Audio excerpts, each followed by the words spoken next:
Please help me welcome activist, community organizer, abolitionist, lifelong learner, the fearless, freedom-oriented, Anise. Hello, Anise. Hello. It's so nice to see you again. It's been a minute. What was your initial interest in sociology and what motivated you to engage in the practice and study of it? For me, as a kid who was mixed race, my Irish American family is mostly Catholic.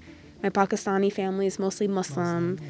It just seemed like a great opportunity to start learning more about myself and like making sense of so much that I had experienced up until that point. I don't know if I need to learn more about colonizers, world powers. It's just not how I want to spend 4 years, Their stories are told enough. Their stories are told every day. Way, but Their stories are inaccurately told to us all the time without our consent.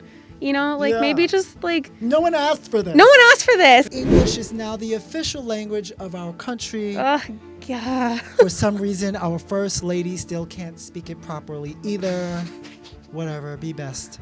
As a prison abolitionist, it is your aim to end prison system and policies and replace it with community care and rehabilitation. What are some alternatives to punishment and incarceration? When we talk about prison and policing abolition, people get very panicked and they ask the questions of, okay, well, what if the harm or violence that has happened is something really serious? Putting that person in a cage, one, doesn't mean that you somehow prevented the violence from happening at all, right? Cops are not preventing anything. They react to things. There still needs to be accountability, right? There still needs to be support for the people impacted. Non-consensual removal of a person in a community from their environment, regardless of what their actions have been, that is not an effective, it is not an effective strategy, solution, route. It's just not. It's surely not also shifting